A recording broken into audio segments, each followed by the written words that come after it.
Mensagem que salva. Vamos abrir a Bíblia em Gênesis capítulo 12, versículos de 1 a 3. Em Gênesis 12, de 1 a 3, o texto começa dizendo assim: Ora, disse o Senhor a Abrão: sai da tua terra, da tua parentela, da casa de teu pai, e vai para a terra que te mostrarei. De ti farei uma grande nação, e te engrandecerei o nome. Sê tu uma bênção.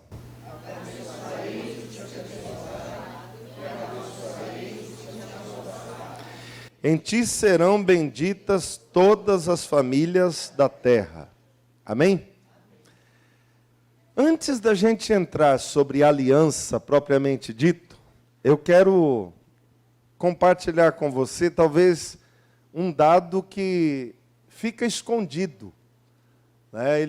Por nós não estudarmos essa área, talvez fique um pouquinho escondido. Mas no capítulo 12, no versículo 2, ele diz assim: de ti farei uma grande nação. E depois, e te engrandecerei o nome. Sê tu uma bênção. Há um dado interessante quando nós olhamos para isso não está na lição, mas eu gostaria que você visualizasse. Quando Deus diz que vai engrandecer o nome de Abraão, ou de Abrão aqui, nós temos normalmente a noção só da visão dos judeus. Mas lembra que Abrão teve 2 filhos? Quem eram? Ismael e Isaque. Qual era o filho da promessa? Isaque. Ismael, por assim dizer, é um filho de uma tentativa humana, de uma conversa entre Abraão e Sara, de que resolvesse a situação que eles tinham, pois já tinha se passado anos dessa promessa de Deus. Ela era estéril e ele era velho. Ela também era velha, mas ele ainda era velho e ela estéril. Então, se nós não tivermos filho até hoje, Abraão, toma minha serva aqui, tem filho com ela e resolve essa história, porque aí nós já cumprimos a vontade de Deus. E Deus não abandona esse menino, lembram disso? Quando Sara fica muito brava porque o menino mais velho, que era o Ismael, caçoava ou apurrinhava a cabeça do menino mais novo, chamado Isaque, que era o filhinho dela. Só Sara era desse jeito, né? As demais mães não são, né? Esse filho aí, que não é o filho da promessa, agora está apurrinhando o meu neném. Então, manda esse menino embora. E Abraão fica muito sentido com isso. Ele fica pesaroso de alma. E Deus diz para ele: não tema, eu sou com o menino. Eu serei com o menino. E nós olhamos o engrandecer o nome de Abrão só na linhagem de Isaque. Mas os irmãos sabiam que também todo o povo islâmico reconhece Abraão como pai? Sabem disso? Então, por assim dizer, quais as 2 religiões que propagam Abraão? Islamismo e cristianismo. Eu sei que o islamismo, o ponto central não é Abraão. Mas todas as vezes que você vai pregar para um islâmico dizendo: nós somos de Isaque, né? Nós somos descendência de Abraão, eles também dizem: nós também. Abraão é nosso pai. Nós estamos estudando sobre aliança, e aliança é um contrato. E um contrato, ele está firmado sobre 2 partes.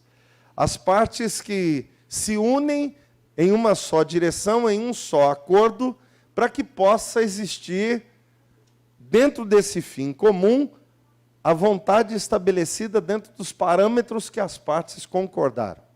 Nós vimos aí a aliança lá com Adão, nós vimos a aliança no dilúvio com Noé, estamos vendo hoje a aliança com Abrão.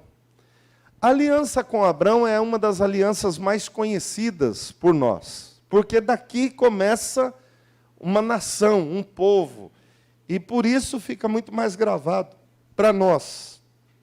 Mas Deus já falou de outras formas, desde o Gênesis, desta aliança com o seu povo e dentro desse plano que ele tem de salvar o homem.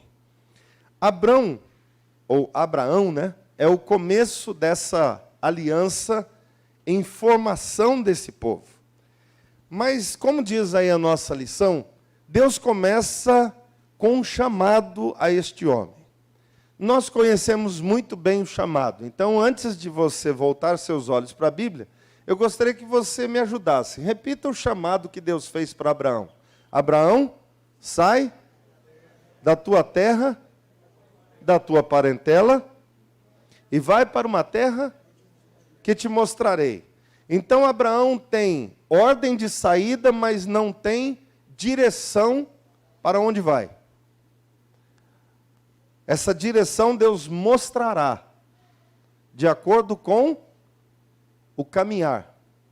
Eu não estou te mostrando agora, eu estou te dizendo, sai da tua terra e da tua parentela e vai para uma terra que eu te mostrarei. Eu vou abençoar você, eu vou multiplicar seu nome, eu vou abençoar os que te abençoarem, vou amaldiçoar os que te amaldiçoarem, se tu uma bênção, Abraão. Vai. Na nossa revista tem uma pergunta muito interessante. O que fez com que Abraão cresce nesse chamado de Deus? Você vê alguma base que te leva a crer nessa palavra de Deus, no que Deus disse?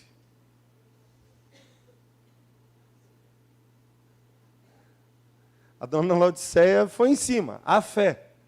Mas não existe nada palpável aí, existe?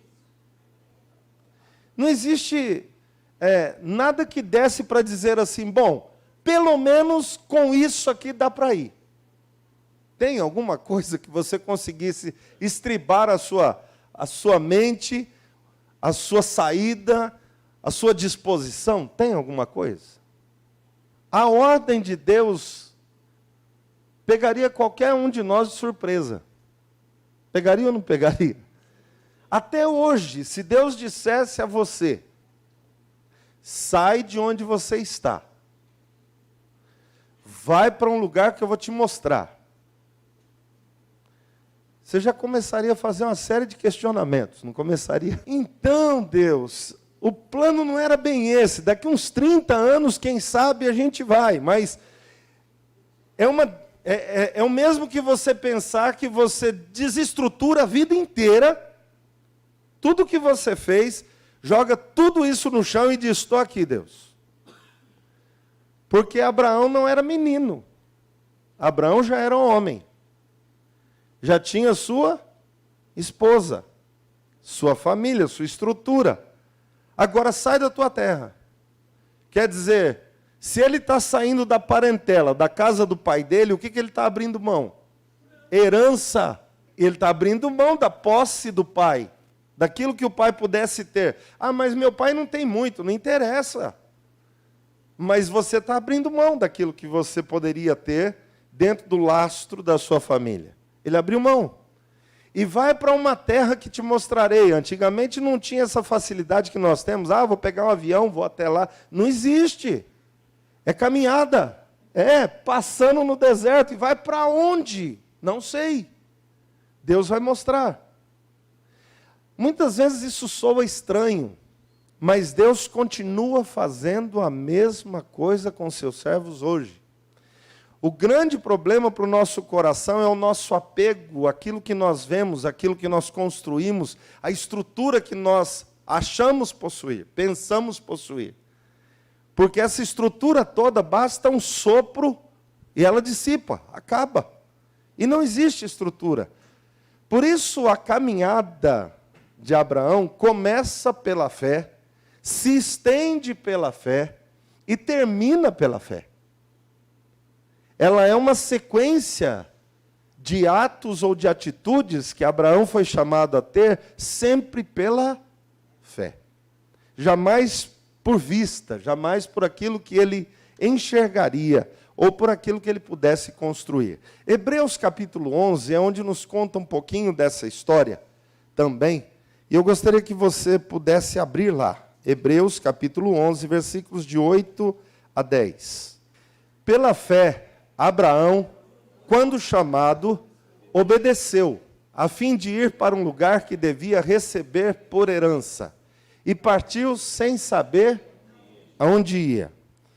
Pela fé, peregrinou na terra da promessa, como em terra alheia, habitando em tendas com Isaque e Jacó, herdeiros com ele da mesma promessa, porque aguardava a cidade que tem fundamentos, da qual Deus é o arquiteto e o edificador. Pela fé também a própria Sara recebeu poder para ser mãe, não obstante o avançado de sua idade, pois teve por fiel aquele que lhe havia feito a promessa. Então, nós vemos aí a caminhada de Abraão toda, ela foi feita por fé. A base do que nós estamos vendo é que Abraão, por crer na promessa de Deus e no chamado que Deus o fez a ele, caminhou, peregrinou pela terra que Deus daria a seus filhos depois de 430, 470 anos mais ou menos. É interessante pensar que onde Abraão passou, onde Isaque viveu, onde Jacó peregrinou, é a terra que mana leite e mel, que depois Deus os fez possuir de uma vez por todas. Mas antes disso, há um intervalo que compreende do tempo que Abraão passou ali para o tempo que o povo de Israel entrou naquela terra. E esse intervalo é o intervalo do cativeiro que viveram no Egito. Eles viveram porque Deus estava zangado com eles, por isso eles viveram cativeiro? Não, porque era uma promessa de Deus. Vou levar vocês para uma terra e vou fazer com que vocês cresçam, vocês se tornem um grande povo. Só ele não contou que seriam escravos naquela terra.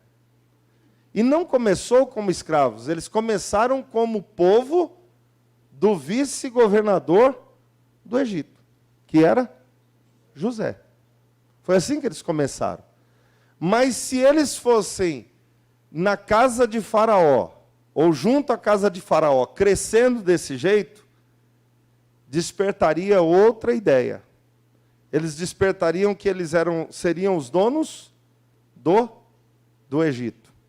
E não era essa a promessa de Deus. A promessa de Deus é que eles voltariam para a terra da peregrinação de seus pais. E Deus assim o fez. O povo de Israel, quando clamou a Deus no Egito, eles estavam com vontade de sair? Estavam. Por isso eles clamaram. Antes um pouco, Deus precisou fazer uma coisa para que eles clamassem. Permitir Faraó apertá-los. O que ele começou a fazer? Vocês vão ter que produzir dobrado. Aí o povo ainda disse, tá bom, dá para a gente dobrar a produção, não tem problema não. Aí ele diz assim, nós não vamos dar mais as palhas. Agora vocês têm que catar palha para fazer os tijolos e a produção tem que continuar a mesma. E aí o povo sentiu que a corda apertou no lombo. Então, vamos clamar a Deus. Deus, tem misericórdia de nós aqui, porque a coisa está feia para o nosso lado. Deus tem o seu plano e nós participamos desse plano de Deus. Mas Deus não tem que obedecer-nos.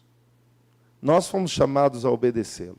E nessa caminhada, Deus vai nos tratando, assim como tratou do seu povo. Tratou de Abraão ou não? Lembram-se de Deus falando com Abraão em Gênesis 17? Ele diz o quê? Abraão, anda na minha presença e ser perfeito. Para de inventar histórias, Abraão. Para de ficar com medo dos homens e das nações que estão ao seu redor. Eu sou com você. Anda comigo, Abraão. É comigo, é de mim que você depende. E esse todo é o chamado de Abraão. Vamos seguindo aí, então, dentro da nossa lição de hoje. A base da aliança feita com Abraão é fé. O que é fé? É buscar ou olhar e esperar aquilo que não se vê. Você já notou que a maioria das nossas orações, nós sempre pedimos que Deus nos mostre o que Ele quer fazer? Então, se Ele vai mostrar o que Ele quer fazer, você caminha por fé? A ideia da fé não é Deus mostrando o que Ele quer fazer, é Ele nos dizendo o que é para ser feito. E nós obedecemos. Se Ele mostrasse, então já não é por fé, é por vista, é por razão. Ah, agora eu entendi, claro, Deus, eu acho que até o Senhor está certo. Já vi o resultado, nossa, Deus, o Senhor estava certinho. Mas Deus nunca esteve errado na história. Acontece que eu desejo ver para que então eu possa caminhar, porque eu não quero caminhar por fé. Mas a Bíblia vai nos dizer, e a base da nossa vida, andando em Cristo, eu não estou falando em Abraão agora, estou falando de nós. A Bíblia vai dizer que o justo, ele vive por fé. Então, mesmo que você diga assim, mas eu estou em Cristo, agora é um outro tempo. É um outro tempo, mas a base é a mesma. Não é por vista, é por fé. Não é por aquilo que nós conseguimos dizer, agora dá. É por aquilo que Deus diz, eu ordenei, então vai ser, então será. E dependemos dessa vontade de Deus, queridos, é uma tarefa diária que você e eu vivemos. Todos os dias. Nas mínimas coisas. Nas mínimas coisas. Nós não fomos chamados a crer em Deus e na providência de Deus somente quando uma doença incurável apareceu. Nós somos chamados a depender de Deus quando as mínimas situações se apresentam. E ali Deus quer nos ensinar. O chamado de Deus, ele não mudou. É pela fé que caminhamos. E quando você vê que essa fé é a base da aliança, então tudo muda. Porque veja bem, quando Deus prometeu a Abrão a terra, e ele prometeu que uma posteridade, se prometeu uma posteridade, o que precisa ter? Filhos. Aí Deus promete um filho. Isaac nasceu. Quando Deus pede a Abraão Isaac, o que é que Deus está pedindo a Abraão? Fé e fidelidade, entrega. Mas por quê? Porque esse era o único filho? Não. É porque ele precisaria crer de novo, com base nesse chamado de Deus, confiar no Senhor que Deus continuaria a palavra dele do jeito que ele disse. Por isso, Hebreus capítulo 11 vai dizer que Abraão não titubeou.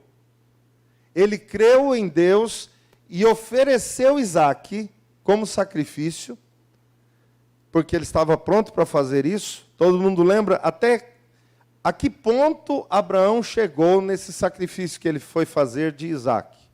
Até que ponto? Levantar o cutelo. Deus o interrompe nesse último instante. De levantar o cutelo, e o próximo ato era definitivo. Mas ele não estava, Deus, ó Deus, eu vou fazer. O senhor está vendo? Se o senhor não vier e interromper, vai acontecer. Não. É ponto pacífico, está fechada a história. Eu vim aqui para oferecer o meu filho, que foi o que Deus pediu.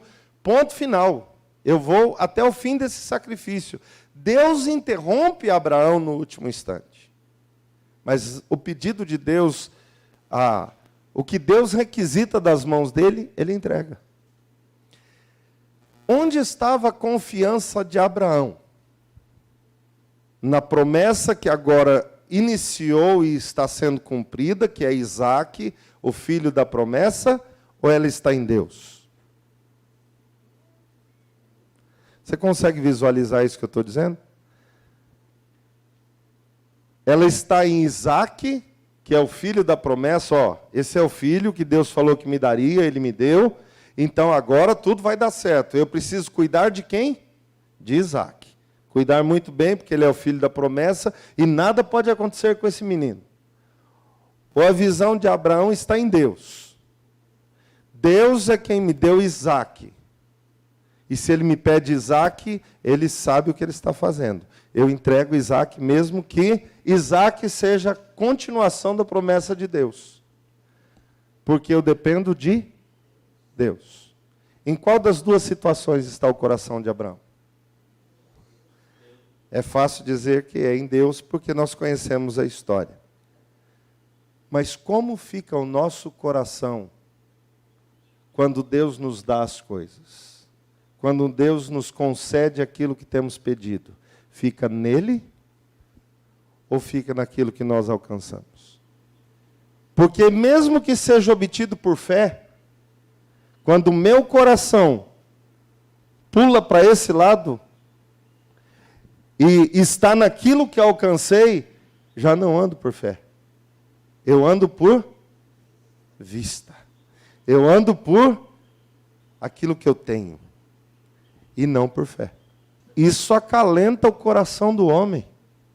Isso massageia. Nos faz sentir bem. Quase Deus. Porque nós pedimos a Deus e agora nós temos algo que Deus nos deu. Então, olha aqui, eu preciso cuidar muito bem, e vale até aqui a palavra dita, né? Eu tenho que cuidar porque é uma promessa de Deus e Deus me deu, eu tenho que cuidar muito bem. Quando a nossa visão é transferida da dependência de Deus para a dependência ou o cuidado com aquilo que Deus nos deu, nós quase que construímos um bezerro de ouro, por assim dizer.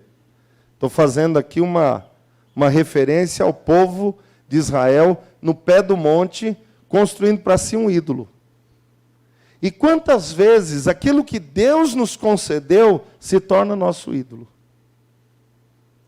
Seja condição financeira, seja família, sejam os filhos, seja o trabalho, seja a sua saúde.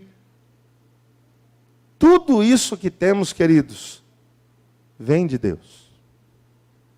Nada veio da nossa condição e nem porque nós pedimos. Veio porque Deus disse assim, eu vou dar. Porque Deus não é obrigado a dar, nem fez compromisso de nos cercar, nada disso. Deus disse, eu sou o teu Deus. Deus em todo tempo continua fazendo seus milagres e Ele faz aquilo que rende glória a Ele. E é para Ele, não é para nós. Eu creio que uma das situações que nós vemos na vida de Abrão, que nos cerca, que nos aperta, que nos aflige, é esse pedido de Deus. Abrão, me dá seu filho. Dá esse filho que eu te dei. Sempre, né, Deus mexe conosco nas coisas que são necessárias serem mexidas. Eu costumo dizer no ministério que, graças a Deus, Deus não fez uma listinha do que precisa acontecer. Porque cada um de nós é único.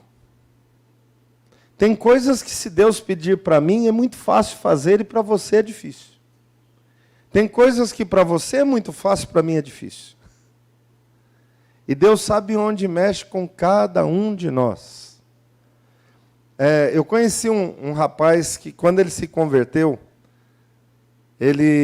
primeira coisa que ele disse, ele falou assim, pastor, eu sou viciado em 3 coisas.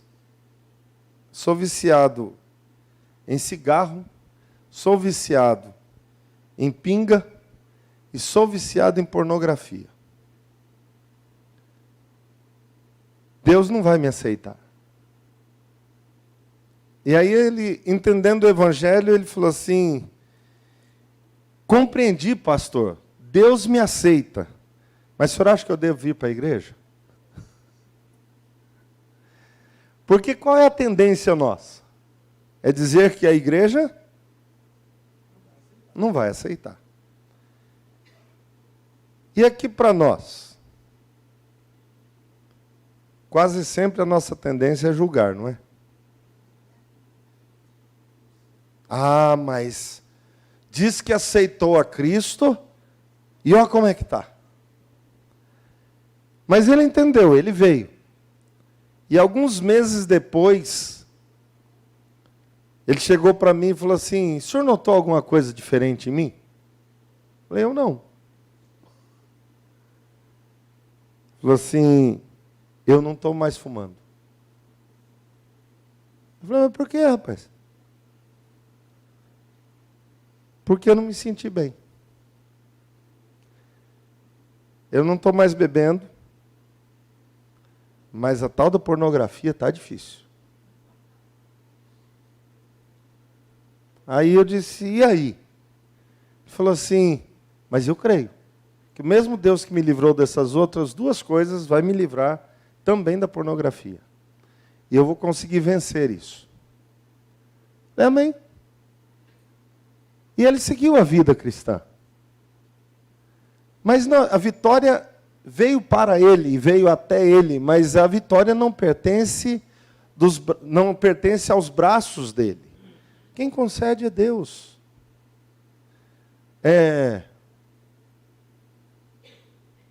A pessoa que é viciada em comer precisa ser livre do quê, irmãos? A gente fala da gula, né? Mas muitas vezes é da ansiedade. Porque ninguém vai criticar o outro porque ele é ansioso. Só que um é ansioso e desconta na comida, o outro é ansioso e desconta na bebida, o outro é ansioso e desconta na noite, o outro é ansioso e desconta no nervosismo, e assim por diante. A raiz do problema não é aquilo que a pessoa faz. A raiz do problema é o que está aqui dentro. É o que precisa ser tratado aqui dentro.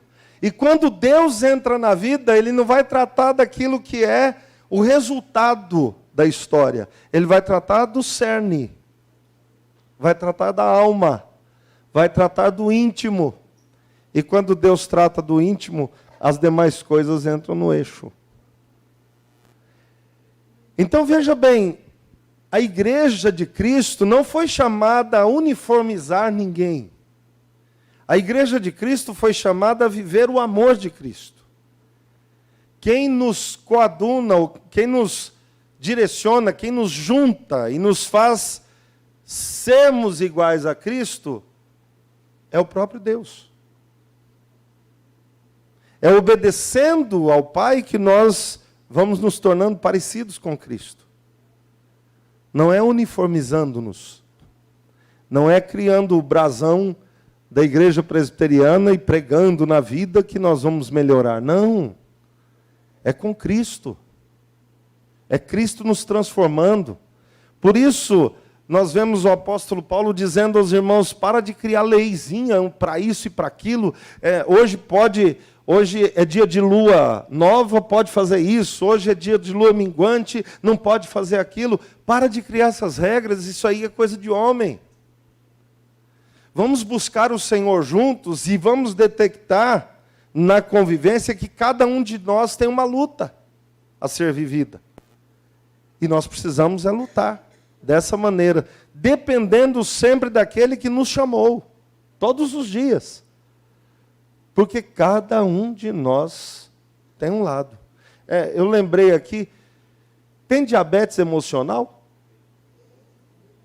Eu lembrei desse negócio agora. Vitiligo, psoríase. Tudo isso advém de um distúrbio emocional. Para os irmãos terem ideia, quem conhece lúpus? Você sabia que também é fundo emocional? Quando minha mãe faleceu, a Cíntia desenvolveu lúpus. Um lúpus momentâneo. Nós fomos ao médico, a médica falou assim, você passou por algum trauma? Falou, perdi minha sogra. E gostei da pergunta da médica, que ela falou assim, como era o seu relacionamento com a sua sogra? Porque talvez pudesse estar fazendo festa, né? Então, aí ela falou assim, minha sogra era uma mãe para mim. Falei, vamos fazer o seguinte, daqui 6 meses a gente repete o exame. Vai para casa, fica tranquilo, passa esse luto, passa esse momento e volta aqui. Não precisou mais. Depois de 3 meses que baixou aquele momento, estava tudo resolvido, o corpo estabilizou de novo. Isso só para entendermos, queridos, que nós somos pessoas em quem Deus trabalha. Nós não fomos chamados a mexer o outro. Por isso a Bíblia diz, não mexe no cisco do olho do seu irmão. Se preocupa com a viga que está no seu. Trabalha com você. Seja bênção, seja usado como bênção na vida do outro. De que maneira? Vivendo Cristo. Porque a coisa mais gostosa que tem é você viver ao lado de pessoas que vivem Cristo. Terrível é você viver perto de quem vive a religião. Seja ela qual for. Não estou falando de denominação X ou Y. Mas é ruim quando você está perto de uma pessoa que vive a religiosidade. É delicioso viver com quem vive Cristo. É fácil viver. Essa é a igreja de Cristo. Amém? Então vamos lá. Aí Deus diz assim, no chamado de Abrão. No versículo 8, lá de Hebreus 11, de 8 a 12, quando chama o nosso irmãozinho Abraão foi chamado, ele de pronto fez o quê? Quando Deus falou, sai da tua terra, da tua parentela. Ele falou, me dá mais 1 ano e meio, Senhor, porque eu tenho muita coisa para colocar em ordem. Levantou e partiu. E é interessante porque, a seguir do momento dele partir, ele não sabe para onde ele vai, mas Deus o conduz até a terra que ele daria por posse aos seus futuros filhos ou à sua posteridade. Então ele peregrinou esse tempo todo na terra que Deus tinha prometido, mas ele não sabia. Você já parou para pensar que Deus muitas vezes te leva a lugares e a situações que você não sabe, mas é ali que Deus está tratando? E se Ele nos mostrasse que era ali, nós desejaríamos correr. Mas é ali que Deus está nos tratando. Eu me assemelho muito, quando eu penso no meu chamado, eu me vejo muito como Moisés. Só que com uma diferença. Moisés usou da sua limitação. E eu já tinha o privilégio de conhecer a história de Moisés. Mas eu era uma pessoa que, aos 18 anos, se você fosse conversar comigo, eu fazia assim. Pode falar, Marcelo. O que foi? Tá. Eu não ergui os olhos de maneira nenhuma. Porque eu era extremamente tímido.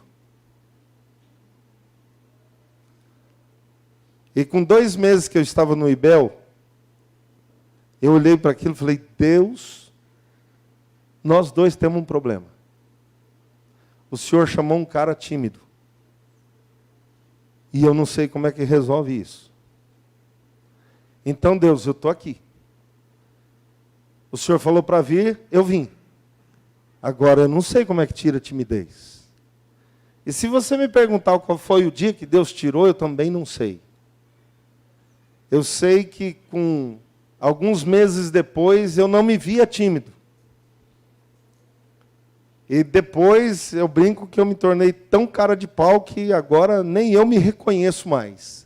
Eu me olho e falo assim, mas quem és tu? Porque não existe mais a timidez. Eu acredito que ela exista. Mas muito lá no fundo. Onde Deus, com a sua presença, fez com que isso se tornasse nada. Mas eu poderia ter colocado a timidez como minha limitação e dito assim, Deus, não dá, porque eu sou tímido. Eu não experimentaria o que Deus fez na minha vida. Então, Deus nunca nos disse, eu estou te chamando perfeito. E Deus também não nos dá pronto para irmos. Não, Deus nos arruma no caminho. É na caminhada que Deus vai nos arrumar. Se você fala assim, Deus não dá porque eu falo baixo, pode deixar que Deus amplia. Mas se dispõe. Tem gente que fala assim, eu não gosto de dar aula porque eu não gravo nada. Então fala para Deus. Deus, eu não consigo gravar. Usa a minha vida. Deus transforma. E Deus te faz gravar. Mas é crer em Deus. É depender de Deus. A vida cristã é pela fé e não por aquilo que nós somos capazes de ver ou de alcançar por nós mesmos. A Bíblia continua e vai nos mostrar como essa aliança termina, e eu gostaria que você seguisse aí comigo ainda, terminando. Hebreus capítulo 9, versículo 16 e 17.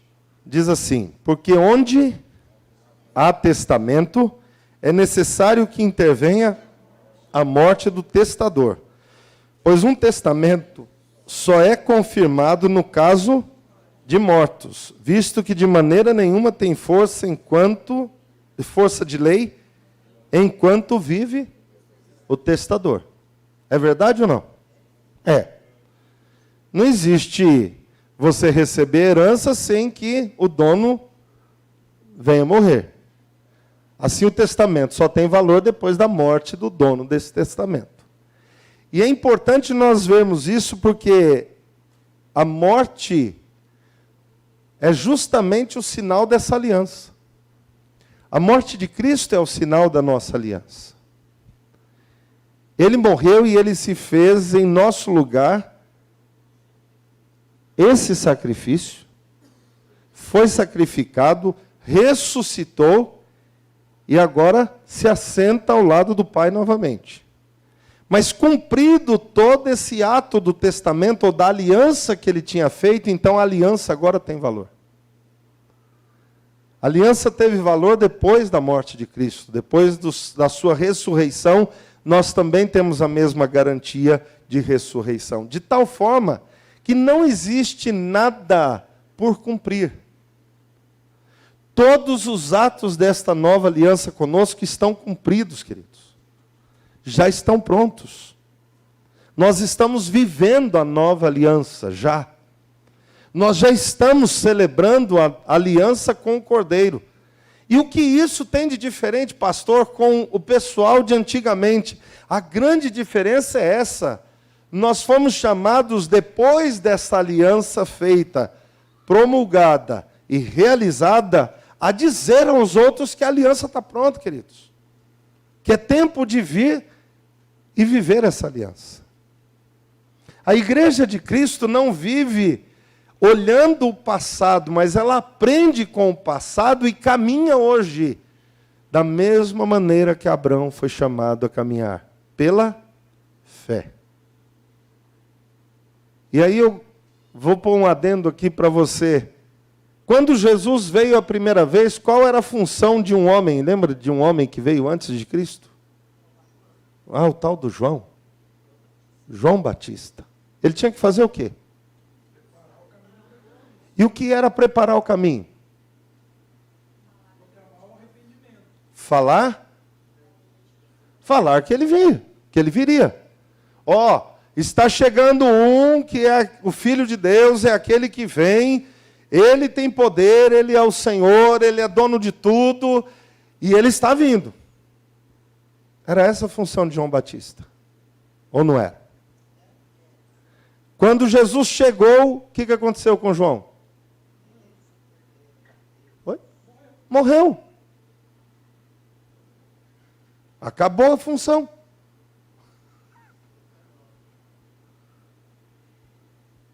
A gente diria assim, mas como? Morreu? Já? Não, ele tinha que ajudar Jesus, o primo dele. Não, não. A função dele era essa. Acabou. Já pode descansar. Qual é a função da igreja? Falar o quê? Que Jesus morreu pelos homens, para pagar os pecados. E ele está voltando. Essa é a função da igreja, irmãos. E ele está voltando. Ele veio aqui, morreu por mim e por você, ressuscitou, e ele voltará. E ele está chegando. Nós podemos dizer que nós somos o João Batista de hoje. Nossa função é pregar, é anunciar que o rei está voltando. Mas o rei só volta quando, queridos? Isso eu estou retomando aqui Mateus capítulo 24. Quando tiver terremotos, fomes, em vários lugares, pai contra filho, filho contra pai, é aí que Jesus volta. Quando o evangelho tiver sido pregado a todas as nações. Essa é a função da igreja. É nossa. Não adianta dizer, Deus envia anjos. Ele vai dizer, não, eu enviei vocês.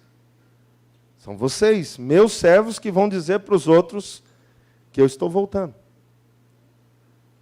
É como se nós disséssemos assim, o reino todo está anunciando que o rei está chegando. Essa é a nossa função como igreja. E que maravilha, queridos, porque Deus preparou isso para nós, como servos. Ele não delegou isso a anjos, Ele não delegou isso a líderes, Ele delegou o seu povo, todos nós. Todos nós. Irmãos, a cada dia, o número de pessoas ou de línguas e tribos que não conhecem a Cristo vem diminuindo. E louvado seja Deus. Esse ano você vai entendendo isso gradativamente no caminhar desse ano da igreja. Eu vou mostrando isso a você paulatinamente, gradativamente, para que você possa visualizar. Mas o número tem diminuído. E Cristo está voltando. Não é à toa que você vê tudo que está acontecendo ao redor do mundo. E quando eu digo isso, eu não estou dizendo de Brasil, gente, eu estou dizendo do mundo todo. O mundo todo está se voltando para uma aliança. E alguns que gostam de geopolítica diriam assim, não, mas é uma aliança dos poderosos. Pode ser que aliança for, não existe problema. Os poderosos pensam dominar o mundo, mas Deus tem o controle. E nessa aliança dos poderosos, onde eles dizem, o mundo ficará do jeito que nós queremos, eu quero te dizer, o mundo ficará do jeito que Deus disse que teria que ser. E nesse afunilar das situações e dos acontecimentos, nosso Deus continua no controle da história. Então, igreja, é tempo de dizer, é tempo de falar, é tempo de clamar a Deus, sim, mas é tempo de anunciar que esse Cristo está voltando. Amém?